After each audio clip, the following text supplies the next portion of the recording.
Hey there, to be serious. Was really kind of intrigued by your recent video, actually your recent videos.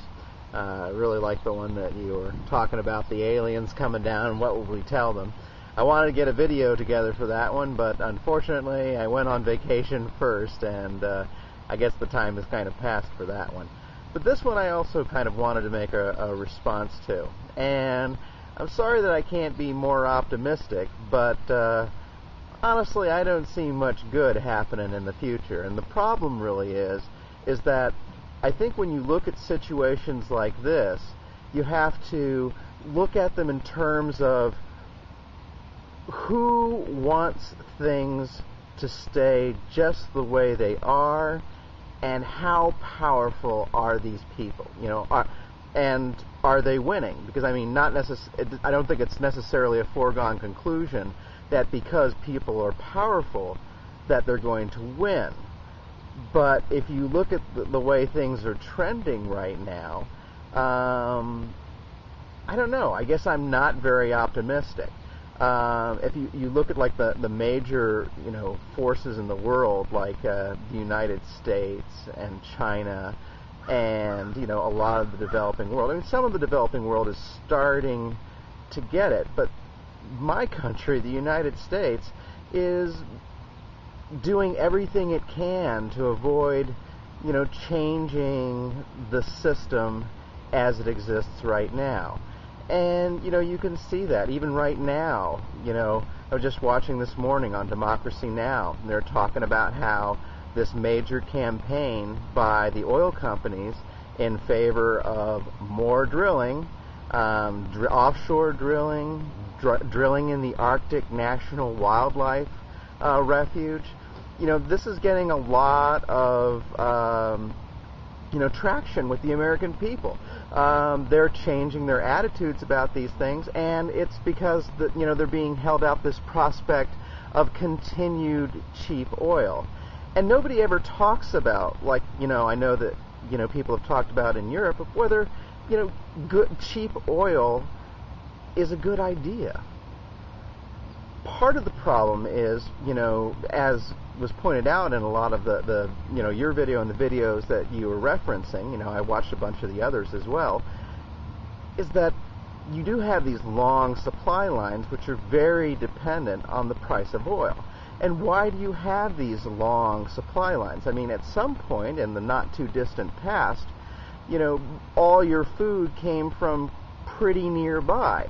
I mean, communities had to be self-sufficient on some level because there wasn't, the capacity, the capability to, move goods, especially, perishable goods, over long distances, and still have them, be viable.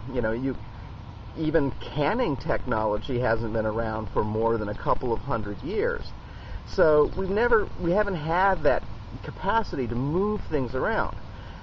Unfortunately, once we did have that capacity, this has an unfortunate kind of dovetailing effect with globalism, because a lot of the efforts of the globalists in the last 50 years or so have been trying to basically undercut self-sufficiency in various economies.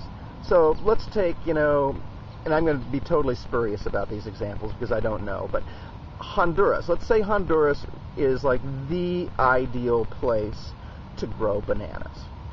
So as, globalists get more and more influence over the country of Honduras, they continuously offer more and more pressure to have Honduras concentrate exclusively on making bananas for the rest of the world, because that's what they do best. But they're more than happy to encourage Honduras to, and in a lot of cases this was actually deliberate, that they would work on these countries so that they produce only what they produce best for the global economy at the lowest price, and they're not interested in whether or not this means the country can no longer sustain itself in times of crisis. And of course, you see this, as in Naomi Klein's shock doctrine book, how this happens kind of over and over again, where we, through the IMF and the World Bank, set up these foreign economies for failure, and then when they fail, they need, more help from the IMF, more help from the World Bank, and that leads to, further restrictions on their economies and further kind of narrowing of their economic agenda, so it serves the goals of the multinational corporations who increasingly run our world. So I guess if there's a positive side to it, a lot of these places that have, had multiple shocks in the recent past, especially in the Southern Cone, have started to develop a real interest in having more sustainable economies. But, this is a reaction, and unfortunately, I don't think it's happened in this country yet, that we've gotten serious about that, because honestly, the pain hasn't gotten serious enough yet.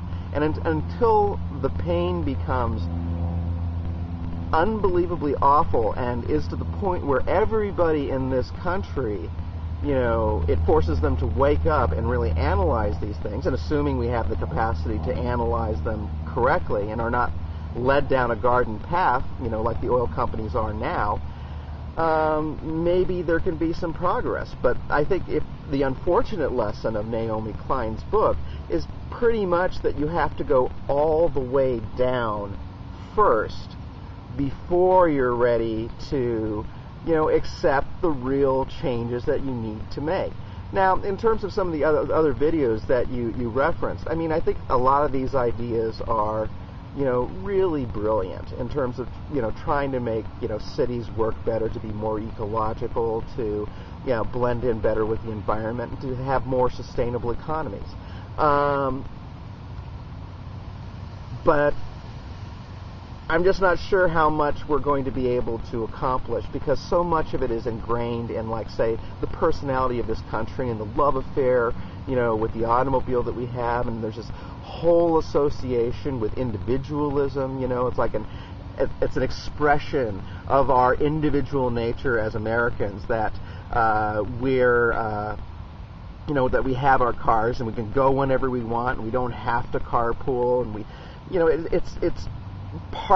it's very ingrained in the American idea of who we are, and probably a lot of this has been fomented by the car industry that wants us to think this way, so we're unwilling to make any kind of substantive changes. We certainly could see the influence of the American car industry in the fact that, they've basically killed a lot of public transportation initiatives in various cities, and they also helped to kill the electric car. These are all active things that they've done to try to keep things the way they are. And because oil and the people who are in favor of oil, look at our presidency right now. Bush, Cheney, Rice. These are all previous oil company executives. And that speaks volumes about, the strength and power of oil in our economy. Why are we not doing anything to get off oil? Well, the people who are running our country have no interest in getting us off oil. They want to maintain our dependence on oil.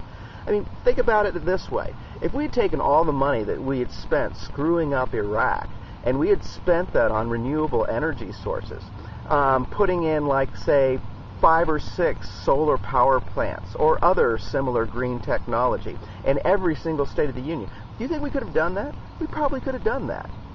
We could have probably done that fairly easily with the same amount of money. And instead of having this, steaming pile of shit in Iraq that we have to deal with, where we're throwing money and we don't seem to be getting anything, and, the average American isn't, it's just the oil companies and, big contractors like Halliburton that are making out of this. There's no real impetus for change coming from the top. And I think until you see that impetus for change coming, and people changing leaders and choosing leaders that are going to be very different, I think you're never going to see any kind of substantive change, and the dependence on oil will just continue.